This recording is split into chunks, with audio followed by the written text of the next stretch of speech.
Good morning, everyone, or good afternoon. Good afternoon. We have lots of people today. I'm excited. I'm in the eShip Hub right now in Tuba City. I'm in our little coffee bar room. Right now we use it as a meeting room, so that's why we refer to the coffee bar room because it was originally supposed to be a coffee bar. But fingers crossed for future development on this room. All right, one more minute. There's still lots more people joining, and then I'll get started with my introduction. If you have access to the chat, put in where you're coming from, what community, what town, city, country. All right, I'm gonna get started. So, yata everyone. My name is Raquel Black. I am the co-working manager here at Change Labs. Kia ani nishle, senjukene basis chin, ashinhe dashiche ado todachi dashinala. I am a member of the Navajo Nation from Shanto, Arizona, which is a community about 40 minutes east of Tuba City. Thank you all so much for taking the time to be here with us today. First off, I'd like to give a brief introduction to Change Labs for those who aren't completely familiar with our organization. Change Labs is a Native-led and Native-controlled nonprofit organization based on the Navajo and Hopi reservations. Our commitment lies in supporting Native entrepreneurs by providing creative workspaces, relevant tools, resources, and knowledge to help them and their businesses thrive. We're based in Tuba City, Arizona. Change Labs aims to boost the entrepreneurial landscape on the Navajo Nation and Hopi Nation. We're not just all about programs, we're reshaping how Native communities view entrepreneurship. We shine a spotlight on community role models. We create a supportive network of peers and mentors to enhance leadership skills. And we nurture a growing community of entrepreneurs. So we think of it more than a mission, it's a movement towards positive change for our people. And here we have the mighty team that helps make Change Labs the great organization that it is today. Together, we foster the creation and growth of Native-owned small businesses. And then next, I'd like to talk about one of our programs, which is the Kinship Lending Program. Kinship Lending is a microloan program, and we lend up to $5,000 per member. Change Labs alumni members are eligible for $10,000, actually, up to $10,000. And Kinship Director Christine Laughter and our loan officer, Sawaski Little, they offer a financial education program and business coaching as part of the program. Currently, our fall 2023 Kinship cohort is currently going on now, with 19 business owners, and they'll be receiving over $156,000 in loans to strengthen their business within this cohort, which is really, really exciting. 14 of the current borrowers are actually Change Lab alumni. They're either from the Kinship program or the former incubator program, which is very, very exciting. I think that's actually the most alumni we've had participate in any one cohort under Kinship. Application for the next cohort will open again sometime in the first quarter of 2024. I just talked to Christine. She's in the next room with her cohort meeting now as well. So if you're interested in the lending program, I can connect you with Christine or Sabaski for more information. Just send me an email or send me a message here, and I'll take note that I need to forward you information. And then you can also visit our website at nativestartup.org/kinshiplending. And now let's discuss co-working. Earlier this summer, we completed construction on our brand new building, conveniently located right next to the Tuba City Chapter House on Main Street. This space offers a range of valuable services that benefit your businesses. Among these services, you can expect desk space, high-speed Wi-Fi access, color printing, in-person coaching, workshops, other networking events, and a lot more. For example, this Friday, we have our first holiday party here at the Asia Hub in Tuba City. So if you're in the area, you have free time between 5 and 7 p.m. Stop by to do some shopping for some goodies. We'll have hot chocolate and gingerbread baking activities. It's going to be a lot of fun. Our commitment to supporting local entrepreneurs and business owners at our new Asia Hub means that our list of co-working services is continually evolving. We're always eager to hear your ideas on how we can better serve our local community members and our communities. If you have any suggestions on how this co-working space can enhance your business, please don't hesitate to share them with us. I'm here. A lot of our coaches are here throughout the month. You can reach out to me and let me know what kind of support you're looking for. then we're thrilled to introduce this space to everyone this year. We designed for it to facilitate the growth and development of your business and your business ideas and your ventures. One of the other services we have is free virtual coaching appointments with any of our business coaches. Our coaches are available on Mondays from 11 a.m. to 5 p.m. and they each have their own area of expertise depending on the kind of support you're looking for. Our coaches are able to assist you in areas from marketing to accounting and bookkeeping systems, or if you're just starting out, they can assist you with creating a business model for your idea and navigating the Navajo Nation systems for things such as your business site lease or registering with the Navajo Nation Business Regulatory. You can find more information or book your appointment yourself with any one of our coaches here at the link here, nativestartup.org/events. We currently have over 50 recorded sessions and discussions, each designed for Native business owners and all led by other Native entrepreneurs and others in our network. Our workshops have covered topics like social media marketing, website design, doing business on the Navajo Nation, and a lot more. It's a growing archive of shared knowledge from other Natives and others in our network who really want to see our Native people and their businesses thrive. To access many of our past sessions, please visit the link here to our channel. And another great resource that we have to offer are our social media platforms. We're on Facebook, Instagram, LinkedIn. I highly recommend you check out those accounts and follow our pages there for regular postings and updates, especially for events that we have coming up here in person at the eShip Hub. Change Labs likes to share posts from many of our partners and others in our networks as well for other great opportunities and resources that we think would be really useful to you and your business. And then next, we have our website called Res Rising. Change Labs has been curating our own list of Native entrepreneurs and small business owners. So if you're in the market for finding other Native service providers or other Native-made products, we currently have over 600 Native-owned businesses listed here for you to browse. If you're a Native business owner or entrepreneur yourself, and you have services and products that you'd like to promote, please feel free to add yourself there. It's a fairly simple process and it's free. You can visit the site here at resrising.org. All right, so now before we get started with our guest speaker for today, I want to touch on our workshop etiquette for the day and how we can be respectful of our guest time today. We do ask that you stay on mute during the presentation unless you're called upon. Unless Onawa, you can indicate if you don't mind being interrupted. She'll let you know on that part.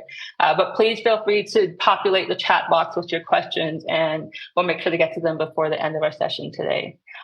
And then another reminder, our session is being recorded today and it will be available on Change Labs YouTube channel later this week. If you have any questions about Change Labs or if you're interested in any of our services that we have available and would like to learn how you can get connected and where to get started with Change Labs, please feel free to email me. My direct email is here, raquel@nativestartup.org, or you can visit Change Labs' website at nativestartup.org for more information. All right.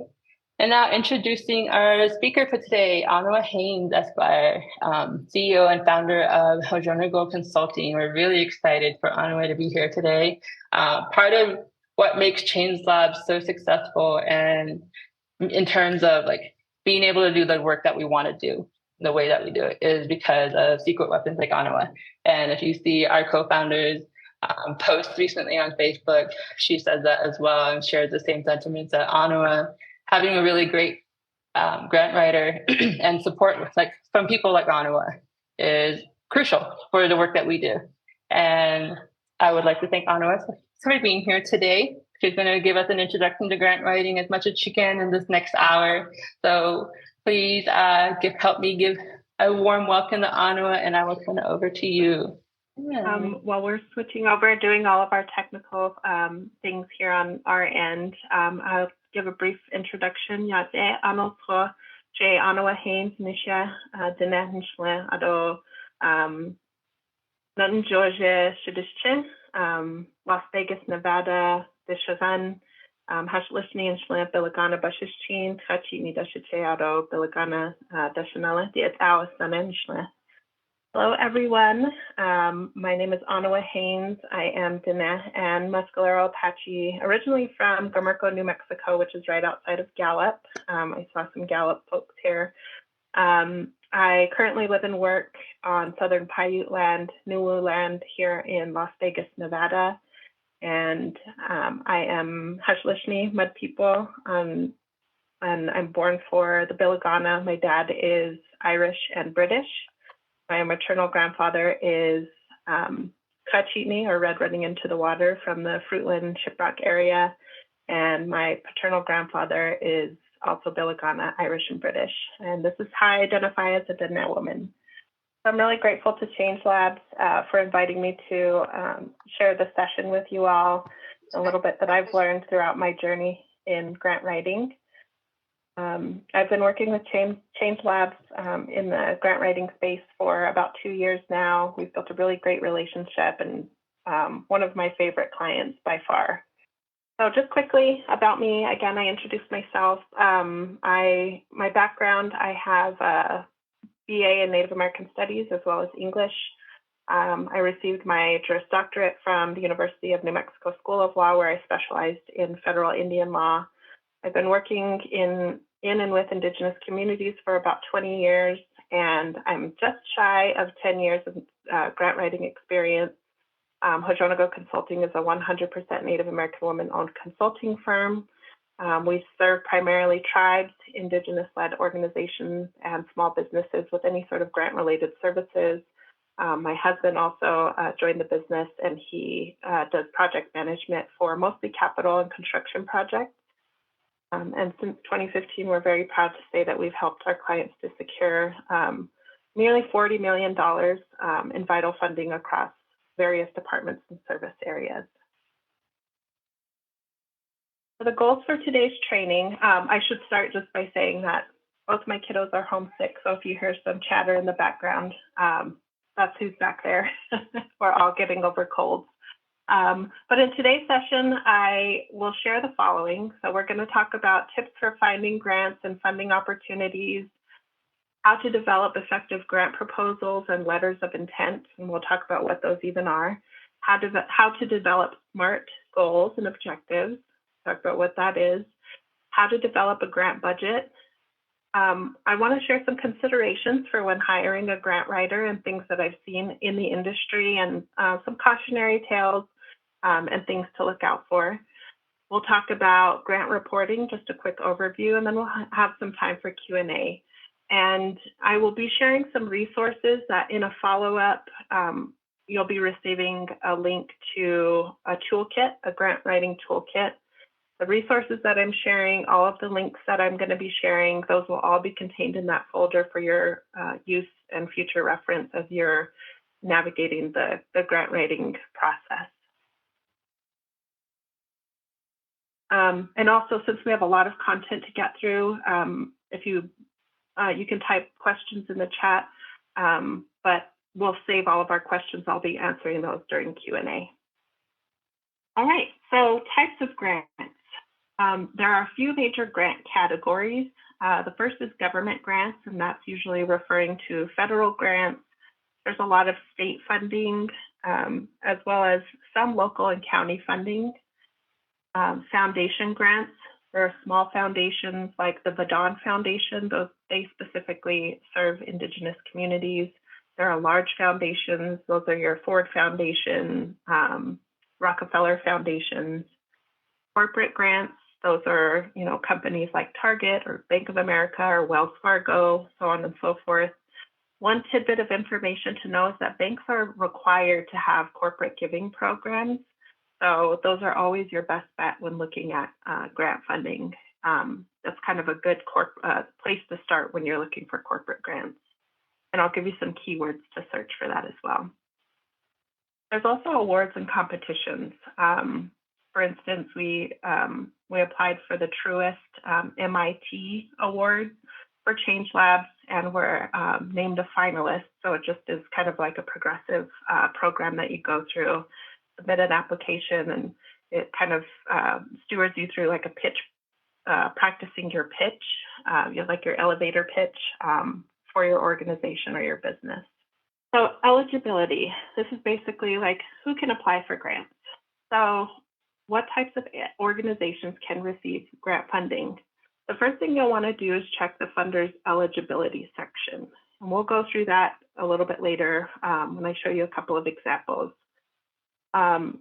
Typically, when you're looking at foundations and corporate opportunities, usually those entities are looking to fund 501c3, and 501c3, you'll hear that a lot. That's just basically the non-taxable status that's given by the IRS. And that's a whole process that some of you might be familiar with. So 501c3 nonprofits are typically funded by foundations and corporations. I have in the past been able to get foundation and corporate grant funding for tribal entities, but it's something that if it's not listed on their website, we'll talk about this again later, but you should always ask if there's a contact that is provided. For government grants, there are opportunities for 501c3s. We've gotten some government grants for Change Labs, as well as tribal governments and tribal entities. When I say tribal entities, that means like a tribe's economic development corporation, so it's just kind of an offshoot of the tribe. And I've seen in some cases, government grants, especially federal grants, do have eligibility open to businesses or small businesses. So if you're a small business, don't count yourself out. Just make sure to check that eligibility section. And again, I'll walk you through that in just a moment. Now, what are my options if I'm a for-profit business or I don't have my 501c3 status yet? Does that mean that you are ineligible for grants? There is kind of a workaround for this process. And what you'll want to do is consider a fiscal sponsor. And in the toolkit that I send, I will send a couple of Native-led organizations that do offer fiscal sponsorship. What that basically means is you're applying for your program, but basically using that fiscal sponsor's 501c3 status. What you can expect with a fiscal sponsor, though, is that they will charge a 5 to 10% administrative fee. This will basically cover any sort of oversight on the grant, accounting fees, just any costs that are associated with running the grant. One question I get a lot, and a question that I always ask when we're going into any sort of federal grant process, are related to these. So what do you need to have in order to apply for federal grants? So in addition to being eligible for the grant, you'll want to make sure that you have your SAM.gov registration, and I'll provide a link to a video on how to do that. And I would allow at least 30 days for your SAM.gov registration to process.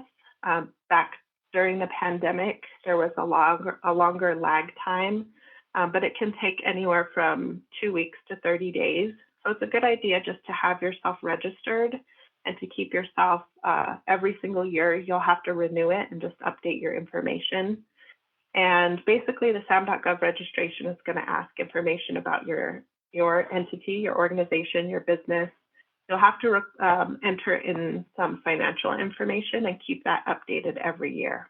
So it's a pretty simple process. It just kind of takes a bit of time. Once you receive your SAM.gov registration, you'll want to register with grants.gov. Grants.gov is basically the main federal grant portal. That's where you'll set up workspaces, and that's where you'll start submitting all the documents needed for different grant applications. Often I'm asked, what is a DUNS number? So when you register for SAM.gov, they'll send you what used to be called a DUNS number, and a lot of people will still refer to it as a DUNS number, and that's okay. But they, in April of 2022, changed the name of it from DUNS number to the Unique Entity Identifier, or the UEI. So the UEI is basically like the social security number for your organization. It's used by the federal government to identify your organization. It's used specifically for federal grant applications. And again, you'll receive this with your SAM.gov registration. Whenever you register for SAM.gov, and this is important to note, you'll also receive a CAGE code. Page code is not used for grant applications, but it is used if you ever become, or if you're applying to become a vendor with the federal government. That's a separate identifier for vendors. So even before we get into looking for grants, we're going to, do a lot of pre-work. So the first thing that you'll want to do is a needs assessment. So you're going to take a look at this point in the year, if your fiscal year runs with the calendar year, you'll want to take a look at your budget for 2024 and take a look at any gaps that you need to fill. Do you need funds for personnel? Do you need funds for supplies, equipment? If your organization or your business has separate sectors, you'll want to look at each of those budgets and see if there's a gap and determine how much money you need to fill each of those gaps. And then how soon do you need the money? Because that'll help you to plan out and prioritize your grant funding. So if you have a more urgent need for, raising money for personnel, then you'll want to prioritize your grant processes or all the grants that you apply for. You'll want to prioritize applying for grants that will fund filling that gap before any of the others. And is this a gap that you expect to encounter annually? This is important because when you're looking at, it's always important to make sure that you have what's called a diversified grant portfolio.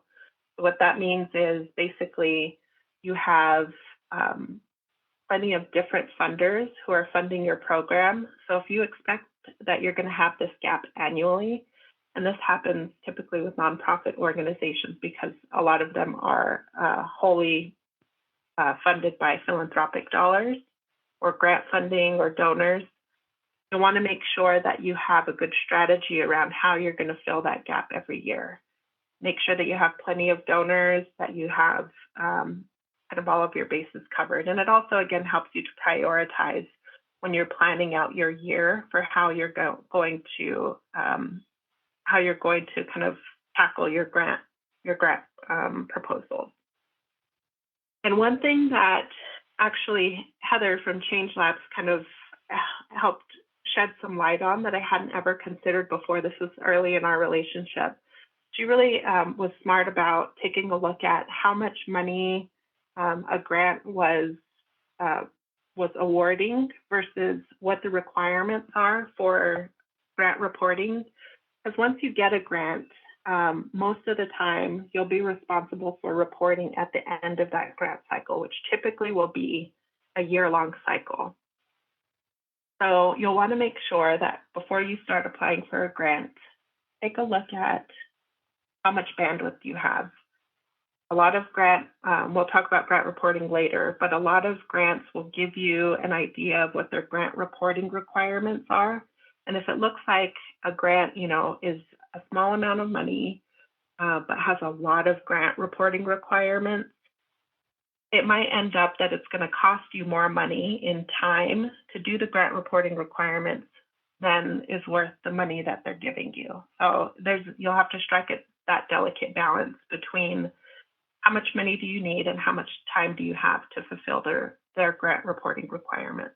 The next part of your needs assessment is talking about what type of funding that you're looking for. And there are two main types of grants, two kind of main buckets. The first is general operating funds. So this means that the funds that you receive are used for your overall project or for your overall cost of doing business, either as a nonprofit or as a business. Typically, you don't, a lot of general operating funds, they just kind of, will take a simple report at the end of the year. Some of them don't even have reporting requirements. Those are like the most sought after grants are general operating funds. And you also don't have to closely track in your budget. You don't have to closely track your spending. However, for project-specific funds, this means that the money is only used for a specific project and should be closely tracked. So using Change Labs as an example, if we are applying for funds for kinship lending and we receive a grant for that, We need to make sure that we always make sure that we're tracking the spending of the money. And then at the end of the year, we'll get to this again in grant reporting, that we're able to show the funder how the money was spent.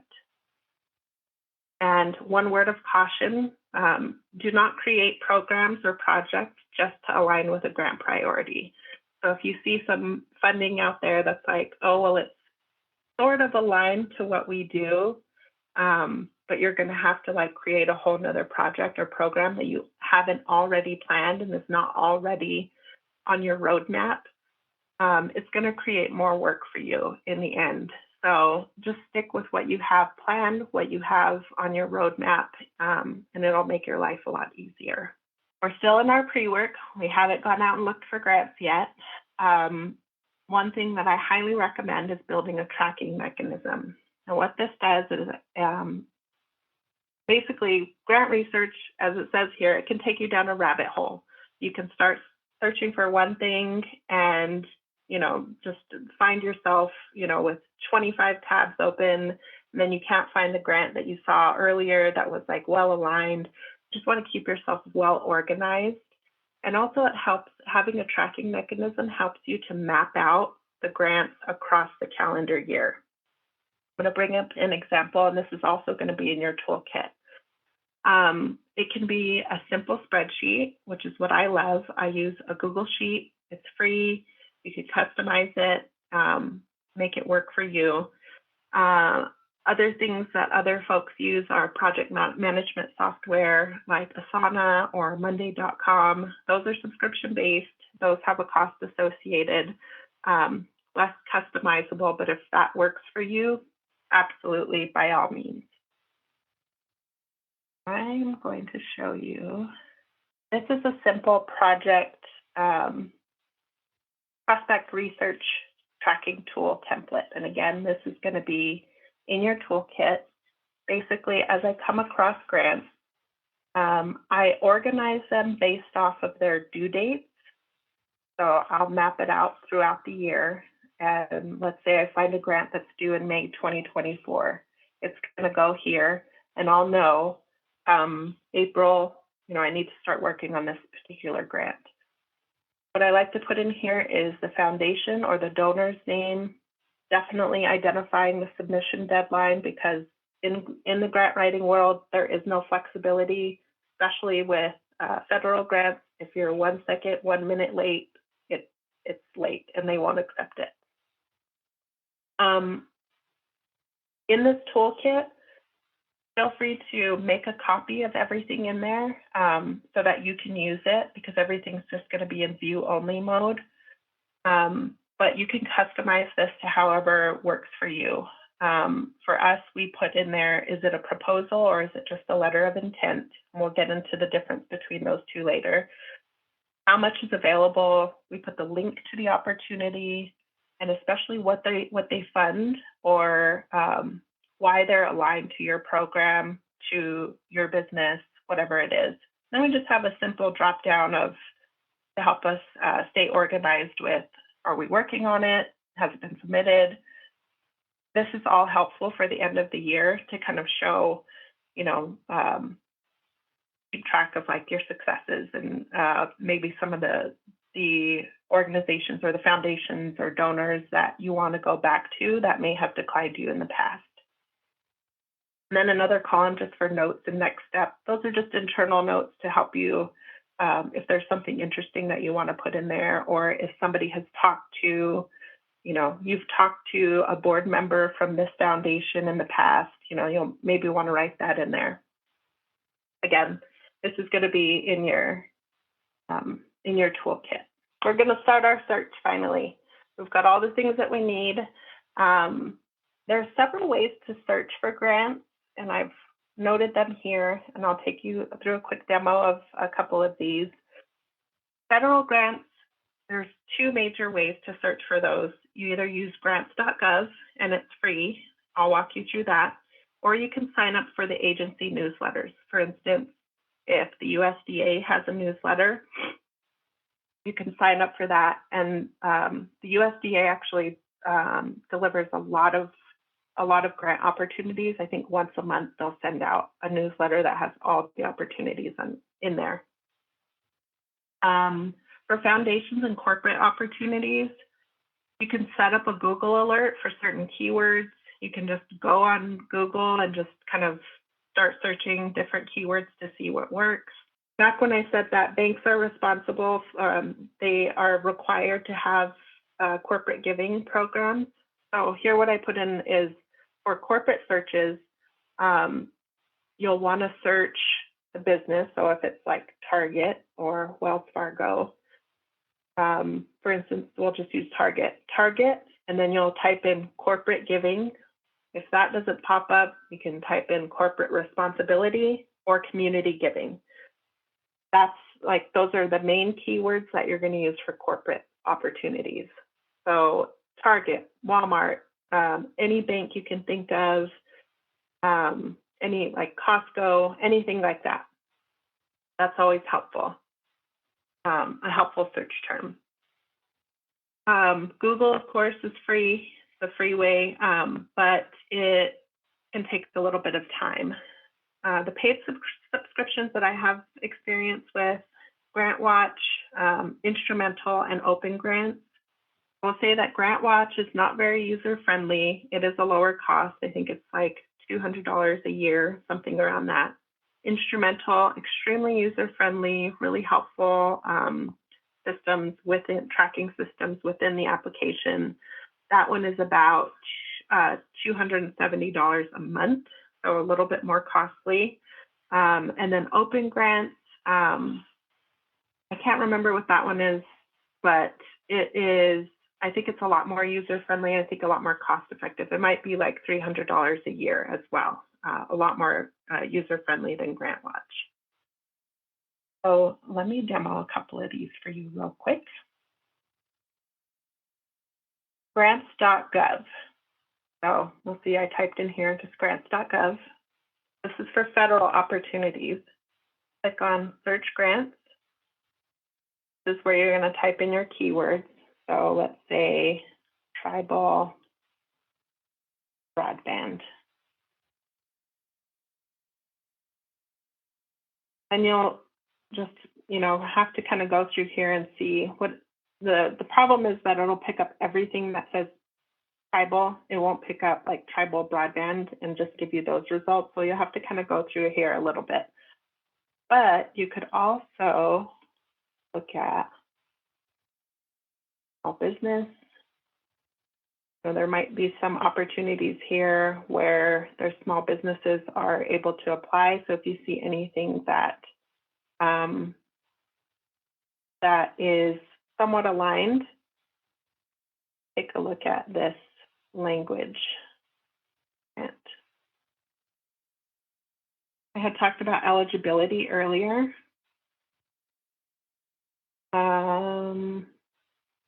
This is the eligibility section, and you'll look here to see who is eligible. Tribal education agencies. I don't see small businesses, but there are, oh, right here, a non-tribal for-profit organization. So that one is open to for-profit organizations. I'm going to keep this open, just I'll refer back to it later. The second thing that I'm going to show you is Google. Setting up a Google alert is pretty easy. Type in Google alert. So you can see that for me personally, I have Google Alert set up for, as a business, I want to know if anything comes up on the web for grant writers, call for proposals, or grant writer in Indian communities, anything that's relevant to my business. Those are delivered straight to my email inbox. So you can type in there grants for, maybe small businesses, and then click on create alert. And that will deliver the results straight to your inbox. And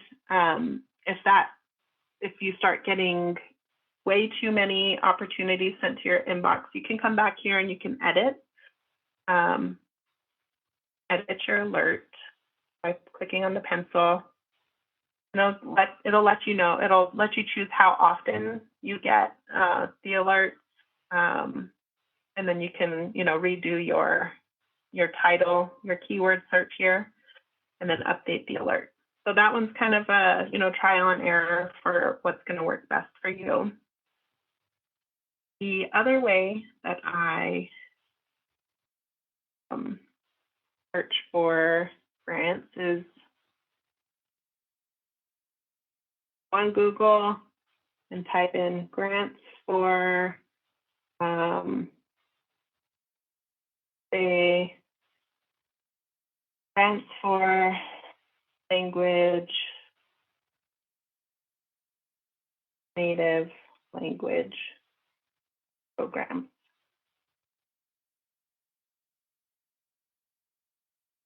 And I will literally go through here and take a look at each of these. First Nations is always a good one. Take a look here and just see if it is relevant to my organization. One doesn't give a lot of information, but you can grant opportunities.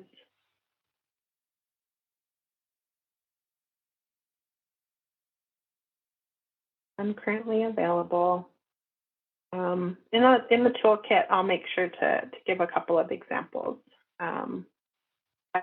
Point to eligibility. We're coming to the end of the year, so a lot of grant organizations are finished with their giving for the year. So we're not going to find a whole lot of live pages. I'll try the Vadon Foundation since I talked about them. This is just demoing what we're looking for really quick. How to apply for a grant. So here they're saying, we ask that interested grantees send an introductory email or call our office. So you just send an introductory email to their executive director, introducing your program. We'll go through what you can say in that introductory email as well. Grants versus LOIs. So just in short, a letter of inquiry, sometimes it is called a letter of intent. It's basically a mini grant proposal, just a brief preliminary proposal. They typically don't ask a lot of budget questions. They typically don't ask a lot of questions.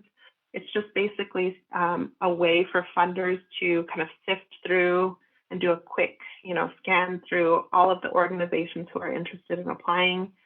And they're able to quickly select out of the LOIs they receive, like, we want to hear more information. We want to know about this organization a little bit more, or this doesn't feel aligned, so we're going to decline. Typically, when you submit an LOI and they do want to hear more from you, you're invited to submit a full proposal. Not all organizations have the process of submitting an LOI first and then being invited to a full grant proposal. Some just have grants. Just you submit your full grant from the get-go. Way that a grant differs from your LOI is this is going to be a lot more thorough. They're going to ask a lot more questions. They're going to ask for budget information, and you're going to find that an LOI could be like 2 to 3 pages. A grant could be, for some federal grants I've submitted, are like almost 100 pages with all the attachments and everything. But for foundation grants, it can be, 10, 20 pages. And when you're grant writing, it sounds like a lot, but sometimes even 10 to 20 pages feels like it's not enough because you have so much information that you can put into these grant proposals. This is really important.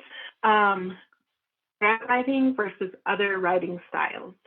And unlike other writing styles of writing, grant writing is, there's a few bullet points. I won't read through all of them, but what I found is that it strikes a really delicate balance between technical writing and emotional writing. All of us are very passionate about what we do, the programs that we run, the businesses that we've created, and we really want to, be able to share that on paper. Technical aspect comes in when you want to support the work that you do, the things that you're so passionate about, what you're asking for this grant funding for. You want to support all of that with data. You want to have a really strong budget and budget justifications. So it'll follow a specific strategic outline, and you'll explain the need for this grant funding, or why your business or why your organization exists. What services do you provide and why? It should be strong and clear. It should be supported by data. Funders love hearing anecdotal stories and they love seeing images. Sometimes if you don't have enough space, images, might not be the best thing to put into a document just because it takes up a lot of space. But as an organization or as a business, it's really important to start collecting some data, start collecting feedback from people that you serve, or, just stories of, events that you held, those types of things, because those will come in really handy when you're doing grant proposals and when you're doing your grant reporting at the end of the year. Your grant writing should, and your proposal should clearly align with the funders' priorities. I want to be really clear on connecting the dots for them, because you don't want to just say, especially with our communities, we know our communities really well. A lot of us, we have grown up in our communities, we understand the need, and it just feels very like it makes sense for us, right? But a lot of these foundations, especially people who are at the federal level, have never been to our communities ever before. So you'll really have to connect the dots for them to say, like, in our communities, or how we live as modern people, the things that we think are just modern, like conveniences, like having running water in our house or electricity, like those are things that we have, a lot of people don't have that in our communities. And so we have, this organization or this business, in order to bring those services to our communities. You'll want to make sure to connect the dots for them so that they understand. I always find that when you're starting grant writing, it's really helpful to paint a picture for them, like mental imagery. So with your words, being able to help them, feel like they're stepping into your community. What are they going to see? And focus on like how beautiful it is, how beautiful these places are that our homelands are, how beautiful our people are. Really help them kind of fall in love with our communities and the beauty of our people, beauty of our communities, our landscapes, all of those things. And then you can get into kind of like, however, we have all of this beauty, but there's so much struggle because of X, Y, or Z. So you really kind of want to reel them in. And that's how I've found that I've been very successful in doing that, especially on the federal level, being able to kind of like paint that picture. And pulling them in by saying, however, we struggle in these kinds of ways. We'll talk about goals and objectives. We'll talk about your budget. And you should always end grant writing with a clear and reasonable ask. And ask means like, how much money are you asking for? But overall, the number one thing about grant writing is that you should always follow the directions. Follow them exactly as they're provided, and don't provide any more or any less than what's asked. That's like the number one key to grant writing. I'll get into what all of that means. Following the directions as provided. I'm going to take you through this section. There's going to be 4 main points. You'll want to make an info sheet, make a project plan, make your narrative template, make your budget template. An info sheet. I've put all the bullet points here. You can feel free to just take a look at this. I'm going to show you what an info sheet looks like really quick. What this is helpful for. So this is a template, the basic template. This is going to be in your toolkit.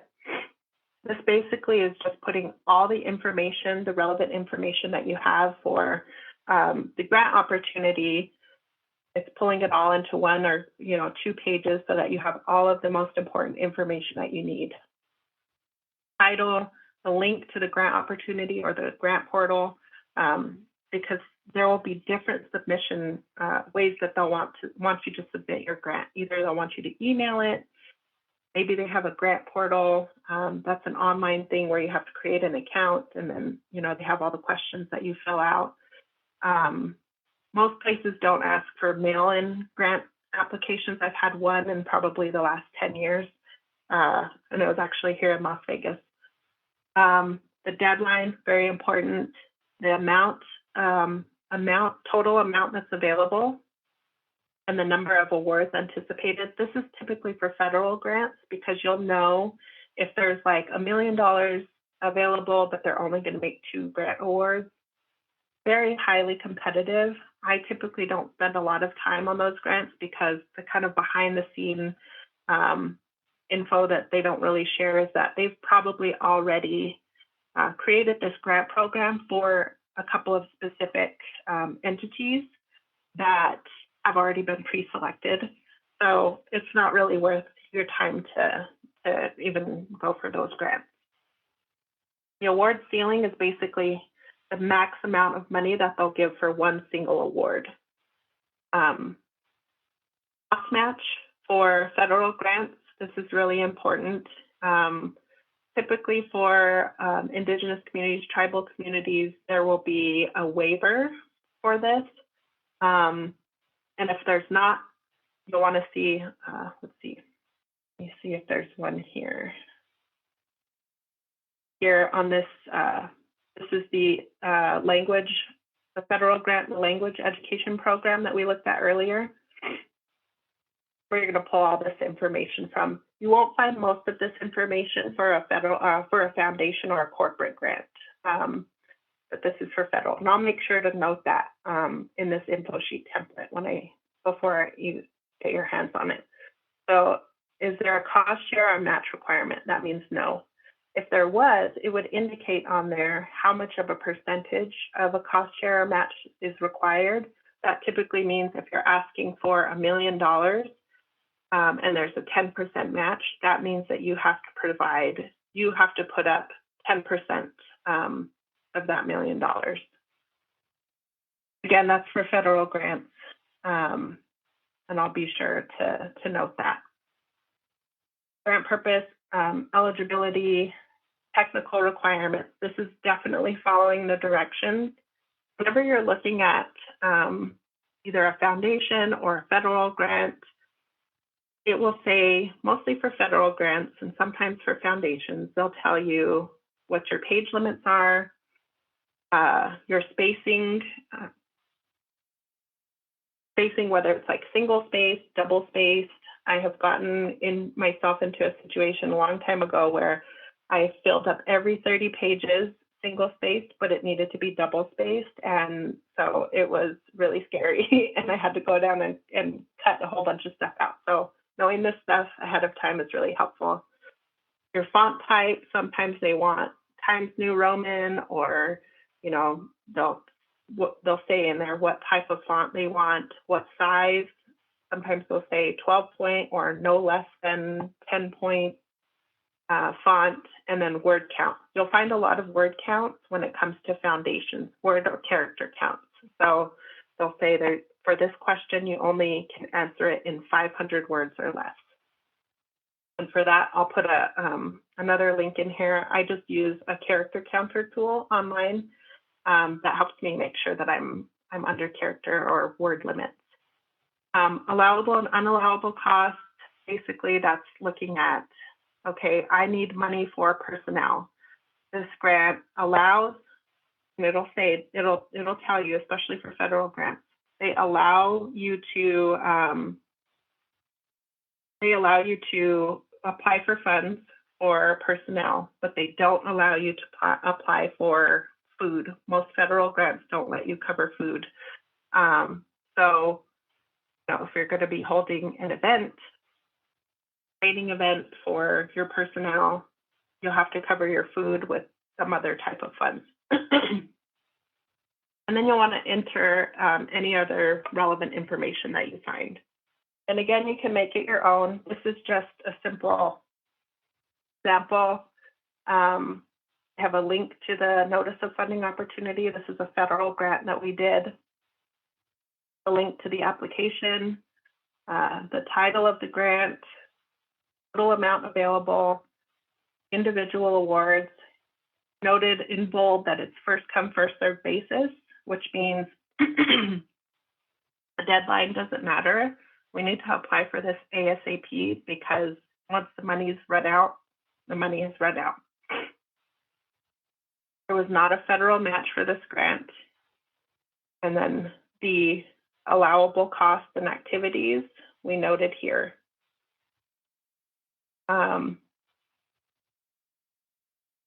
We put a little bit more information on what some of these allowable costs were, the activities were, and then additional things that we wanted to consider for this grant. So you can make it your own. It doesn't have to follow this exact template, but it's a good starting place, and I'll put that in your toolkit. This is important. I find a lot of folks are really scared to ask questions to the funding agency or to the contact. Totally okay. They would rather you ask a question than not. So it's absolutely okay to do that. Go back to our grants.gov. They give information here on contact people. If you have a question, it's absolutely okay to reach out to these folks, either by email or phone, whatever information is provided. And then, for the Vadon Foundation, I'd reach out to their executive director to ask a question. Totally okay. Not going to hurt your chances. You'll want to make sure that you just have the information that you need before you go into writing a grant, or that you're providing the right information. Because it'll save you time, it'll save them time. Making a project plan. This is really helpful. There's going to be a template provided in your toolkit. This is really helpful in keeping you organized. I basically just build a table, or I use a Google Sheet. I put, when I'm going through the Notice of Funding Opportunity for a federal grant, or I'm going through the grant requirements for a foundation, they're going to ask for attachments. And typically for nonprofits and for foundations, those attachments are going to include your IRS 501c3 determination letter. They're going to ask for your operational budget. They're going to ask for your board of directors. What I usually do is just have a separate folder for common grant attachments, and I keep all of those things there. That way I can find them at all times, and I'm not going through my Google Drive trying to figure out where those things are. But sometimes they're going to ask for things that you might not, always be asked for. So in order to keep yourself organized and to make sure that you're submitting everything that's asked for, we usually just put, okay, we need our project narrative. Here's the link to it. We need, it has to be saved as whatever the applicant name is and program narrative. That's just helpful information just right there. So we know when it comes time to upload those documents, we've got everything just in one place. And then just a status over here. You can color code this. That's what I do. I use red for, not started, orange for in progress, and then green for if it's completed. And again, this will be in your toolkit. Creating your narrative template. When you're looking at grant requirements, Sometimes they'll provide you a template, and bless them if they do, because it gives you all the information you need, all the questions you need to answer.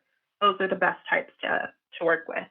If one is not provided, you can look at a couple of different places. Sometimes they give you the criteria or the requirements, and there will be, they'll say a successful grant application will, will have these elements. What I do is I really just take those elements, stick them into a Google document, and use them as my headers. Sometimes you can look at the scoring rubric. So basically, like, there's showing how much weight or what percentage of their 100% score is given to each question, and I turn those into the questions.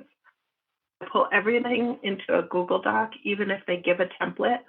I pull all of those into a Google Doc so that I can work on it with my clients or my team. You can work on it together. You can work on it, when everybody, just has their own time to work on it, and you can delegate sections. Heather and I do that a whole lot in our grant writing, and it's really helpful, and it saves a lot of time, and it helps us to collaborate really well. If they do provide the weight of each question, so for instance, organization history is going to count for 15%. I always put 15% next to that, so I know where to spend most of my time. So the questions that are weighted more, that's where I spend most of my time. Again, make sure to note the word and character limit for each of the questions. And if you still can't find the questions or a template to use, you can use the Common Grant Application. This is going to be in your toolkit. Common Grant Application it can serve as an LOI. You'll just want to make sure to personalize it for every foundation. Like the Vadon Foundation had asked for just a simple LOI or introduction. It should basically have a cover letter from your leadership, the executive director, whoever, on letterhead. It should tell about your organization, the need, programs and services offered, and the historical results or impact. I'm putting this in your toolkit. I've already put in here some verbiage that you can use. That's your cover sheet. And then I organize it by the headers for you, and then I give you some examples of what you could say or what I mean in those situations. Timelines are really important over the grant period because you'll want to make sure that you're kind of telling people we're going to complete this by this date and this by this date. It helps to strengthen your proposal. It's not always required, so I don't put it in unless they require it. But it is something you want to take time to develop ahead of time. So again, that'll be in your toolkit. Something that's often overlooked is setting goals for impact. What this means is basically like saying to your, the person you're writing the grant to, here are the 3 to 5 things that we are, with your grant funds or your grant funds will help us to accomplish over this grant period. You don't have to create, a million. Like 3 to 5 is a good solid number. And most importantly, if at all possible, they should be things that you already track. So if you are, hosting events, training events, how many people come to these events? Do you do surveys? Those types of things. And when I say SMART goals, that's just an acronym for specific, measurable, achievable, relevant, and time-bound. They don't have to be in that exact order. All right, I'm not going to go through this big, long thing. I'll put this deck in the toolkit, and I'll maybe make a sheet for SMART objectives. But what I will spend time on is showing you an example. So by the end of the grant period, so that's showing that it's time-bound, Our organization will increase the number of underserved youth participating in our after-school STEM program.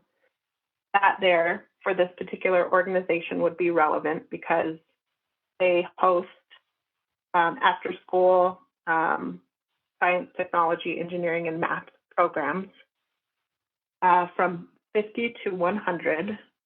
So that is specific. And for this particular organization, like, they would have to determine whether increasing from 50 to 100 is achievable. And if it is, then it's achievable. As measured by attendance records. Measurable. That's how you're going to measure your success. Something about achievable. You should always set goals you should have internal goals that are very ambitious. Like, we really want to push, the envelope, and we really want to try to do this. Those are your internal goals. You should also have grant goals that are ones that are reasonable. So you're not going to blow this number out of the water, but it's definitely something that you're going to achieve. And it's not set so high that you're not going to achieve it. So again, striking that delicate balance and thinking about planning ahead to see, to think about what is achievable for your organization. Budgeting tips. You should have several budgets for your grant proposals. You should have an operational budget. These are especially used for general operating grants. But if your organization or your business has different programs and projects, you should have a budget for each of those as well. And those are mostly used for your project-specific grants, but also it helps you with your needs assessment to know where your gaps are. You want to make sure that when you're writing your narrative, that it matches your budget. So you're not asking over here saying, like, we need professional development and blah, blah, blah. But then in your budget, there's nothing about professional development, and you've got things about laptops, and there's nothing, like, everything has to match. So if you're saying you need professional development, maybe in your budget there's travel to a conference, or there is professional development, for, somebody wants to take a course on whatever, project management, whatever it is. And then sometimes they'll ask for budget narrative. Budget narrative basically means that you are justifying your budget numbers. And then especially for federal grants, they're going to make you do the tedious task of doing the calculations for them. So that literally means 5 teachers at, $50,000. You'll have to just map that out for them. And I've got a federal budget as well as a basic budget that I'm putting in the toolkit. So you'll be able to see that there. Budget line items for just your foundation grant, sometimes you just need a simple budget. Those can include the line items of personnel and fringe, equipment, supplies, contract labor, your administrative, and your overhead. Federal grants, again, will get a little bit more in-depth. Take a look at the templates in your toolkit, and you'll be able to kind of see the difference. Hiring a grant writer. Okay, I want to share this because it's really important. The first thing I want to say, it's in red there. It's a definite red flag. It's unethical for grant writers to be paid a percentage of a grant award. Now, that is, in the industry, I have seen a lot of grant writers who will try to do that. If someone approaches you and says, well, I'll just take 1% to 2% of your grant award, or 20%, whatever, unethical, red flag, do not hire that person. But contract grant writers, they can range anywhere from $40 to $200 an hour based on experience, if they have a team. Typically, I find I've been an in-house grant writer, and it's a lot of work for one person to do a lot of grants all at once. So typically, you'll save money contracting rather than hiring that role, just because you won't have to pay fringe benefits or any taxes associated with that. That's all going to be on your contractor's on their side. And there's a bonus, if your contractor has a team, there's more capacity for them to work on multiple grants at one time. I want to ask for writing samples, check their references. You can also write a grant writer or a grant manager. Can write that into your grant budget. It doesn't have to be a specific person. So if I'm coming to you like, write me into your grant, no. You can have a simple line item that says grant writing, and you use it how you feel is necessary. It doesn't have to be specifically for one person. And then some federal grants allow you to cover grant writing fees as a pre-award cost. So if we're going into a federal grant, for instance, there's one coming up that allows for, I think it's the Tribal Cybersecurity Grant, allows for $1,500 of grant writing fees to be covered as a pre-award cost. That basically means tribe will pay $1,500 or however much ahead of time to prepare the grant, and when they're awarded, they're able to write that into the grant to recoup those costs. I put together basically like an idea based on my experience, and my team, we're all very experienced. We've got collectively like decades of grant writing experience. This is how long it takes us to write these different types of grants. This is really important because I have had a situation where I had someone writing a federal grant, and within the first week, they said they spent 45 hours. 45 hours or something just astronomical, and the grant, and it was, they had done basically nothing. So it's important to know these numbers because you'll be able to tell right away if somebody is doing the work that they're supposed to, or if they're charging you the right amount of hours. So this is a good guideline. Grant reporting, I'll put something in your toolkit, but the keys here, the key takeaways here, grant reports usually will require a narrative report and a financial report. Your narrative is going to be your written update on what happened during the grant period. They just want to know what happened, how did you succeed? Financial report, if it's especially for a grant that is project-based, you're going to show the funder how their money was spent. When you're back in the writing process, you want to think ahead to your grant reporting. You want to make sure, again, your SMART goals, make sure that you're tracking those so you can report them. Make sure that you're not setting goals that you're not going to be able to achieve. For your budget, again, you want to make sure that you're tracking the dollars that you spend. And the overall goal for grant reporting is to make the funder feel good about their investment. And it's always the cherry on top for them to also share any sort of pictures or videos, quotes or anecdotal stories, so-and-so used our program and this was their outcome. It's always great to include those. The last thing I have to say is stewardship. Foundations and corporations especially, they love to hear from you. And in our world, the fundraising world, we call these touch points. In fundraising, we always say, ask once, thank thrice. So you ask once and you thank them 3 times. So find ways to keep in touch. And even if you haven't received a gift, you want to add these foundations and these contacts to your listserv. 3 suggested touch points every year. If you have an impact report, send it out to them. If you have a newsletter, add them to your listserv. These people should be receiving your newsletter. And always, this time of year, sending out holiday cards is really important. And people love receiving handwritten notes, handwritten cards. I think the most appropriate one for these 3 touch points is a holiday card. Just, even if you have them pre-printed, having your executive director sign it, whatever, just, making sure that they know you took an extra little bit of time to think about them. And this will really help to build your relationship and increase your chances of getting awarded, getting your foot in the door, or increasing their level of giving over time.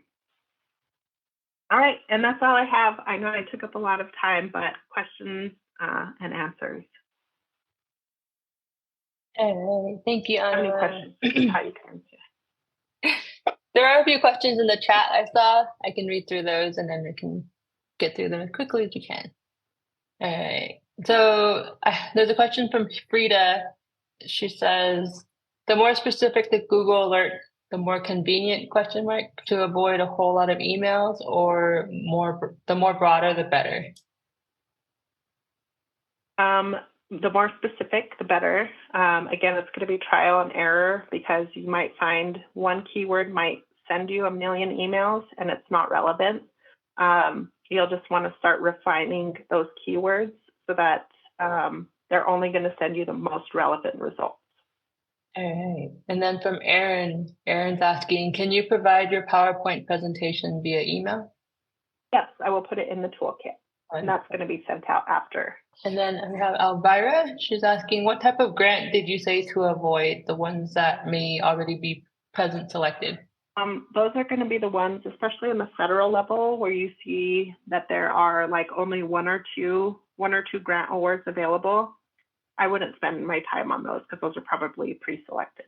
Rosetta doesn't have a question. She just had a comment. She says, what I found helpful outside of grant writing was to be a grant reviewer. It gives insight into what organizations submit and how it aligns with grantees' requests. Yes, and grant reviewers, those are on mostly the federal level. You can apply to be a grant reviewer. You're basically the person reading the grants and scoring them. Sometimes they require grant writing experience, but good point, definitely. And then Christy has another similar question. She's asking if we're able to send the presentation out. Onawa answered that earlier. She said, yes, she'll include it with the toolkit that we'll send out to everybody who registered. And then this session is being recorded, so it will be available on our YouTube channel, ChangeLab YouTube channel, as soon as we can get the final edits done. And then you can rewatch them. For Mallory, she has a question, is a fiscal sponsor responsible for writing narrative reports? That will be determined in your fiscal sponsor agreement. Typically, a fiscal sponsor will not want that responsibility. It will be on your program. It'll be your program's responsibility to do any narrative reports, but they will support you with the financial report. And then, Onawa, I don't know if you want to answer this. I can touch base with Hector. Hector is asking, what is the difference between 501c3 and 501c6? Ooh, I can put something in the toolkit for that, the difference between the different organizations. Great. And then we have Carmi, who's asking, do you have a general narrative and budget reporting template you could share? I can pull something together and put it in the toolkit, yes. And Kara's asking, are there grant writing courses you recommend? Ooh, the Seminole Tribe of Florida, their Native Learning Center, they have all kinds of cool webinars that are free that you can watch, or you can register for them. They have them on grant writing, they have them on grant management. So that's what I would recommend. Could you repeat that again? Seminole? It is, and I'll type it in the chat. It's the Native Learning Center. It is run by the Seminole Tribe of Florida. All right. I have a question by Alicia. She's asking, do you have any book recommendations to build technical writing skills? Oh, I have one around here somewhere. I got this one early in my career, and I'll put the link in the resources. It's called The Complete Book of Grant Writing. It is by Nancy Burke-Smith, Gabriel Works. I used this early in my career, and I really enjoyed it. And it has a lot of samples in it. Hey, Loranda is asking, do you have a template for grant reporting? An example of when it's due, or do you use the Gantt sheet? I don't have a template because those actually will come from, I'm going to put some samples in the toolkit, but your reporting templates, your budget templates, those will typically come from your funder. Whenever they're due, that also will be in your grant awards letter. It's usually at the end of the year. Sometimes they require 6-month report and then end of year report. All right, Harry, unless you have a specific question that we can talk about or that we can answer regarding fiscal sponsors, I'm going to have to reach out to you outside of this bug because we are a little over time now, trying to get through questions. I think I do have your email still too. Vince is asking, besides grant writing, do you offer a class on starting a nonprofit and the 50C3? I don't. Even though I'm an attorney, I really wanted to get the process right. So I actually contracted with an outside attorney to get me through the 501c3 process. But Vince, Change Labs can actually support you there. If you go to our nativestartup.org/events and register for a business coaching appointment with any of our coaches, they can talk to you about nonprofits and 501c3s or 503c. I think you might mean 501c3. Diley, I'm sorry if I mess up your name, is asking, the kit that is mentioned being emailed out to everyone. They're asking how to access that. So we're going to send out a link, right, Anna? Yes. We'll send an email out to the email that you registered for this session for, with the links and all the information on there. Hector is asking, also, are they both under nonprofit or for-profit? For-profit. Let's see. Is that a follow-up question, Hector? Oh, gotcha. The difference between 501 and 50C3 and 50C6. So they should both be under nonprofits, and they're not for-profits. Arlene is asking, is it unethical or unlawful to get a percentage of the grant award? Yes, I typed in the chat, yes. And that is really important because if you ever get audited by the funder, and that happens sometimes, especially at the federal level, and they see that your grant writer was compensated based on a percentage of the award, you could potentially risk your entire grant being canceled, and you could potentially have to pay that back. So that looks like the end of our questions. Thank you, everyone, for your participation. It's really excited to have everyone involved with the conversation, asking questions. Thank you, Onawa, for being here. I know you're very, very busy, and I'm really excited to see you next time Change Labs is in Las Vegas. If anyone has any questions about this session, if you missed any portion of it, or if you were disconnected for any reason, no worries. The session is being recorded. Onawa is going to be sending out a toolkit for everyone with all the information that we have shared today. And then if you missed any portion of my presentation this morning, or earlier, not this morning, feel free to reach out to me. My email is raquel@nativestartup.org. Let me put that in the chat. And if you're interested in getting connected with any of Change Lab's services or programs, or if you want to get connected to any of our connections in our network. So grant writers like Onawa, we have a listing of CPAs, accountants, lawyers, all natives that we can refer to you. So if you want any of that information, please reach out to me, or I can refer you to the nativestartup.org Change Labs website as well. There's a ton of information there. So I think we're over time, but it's all right. And thank you all for being here. We'll see you next time. One more comment, I think. I will have a few more workshops through the rest of the year, and meaning in December. So keep a lookout for those workshops as they get announced. They'll be sporadic throughout the month just because they're going to be led by Change Lab people, which is really exciting. So keep a lookout for those. And if you want to reach out to me, for any information, feel free to. All right, you guys, we'll see you all later.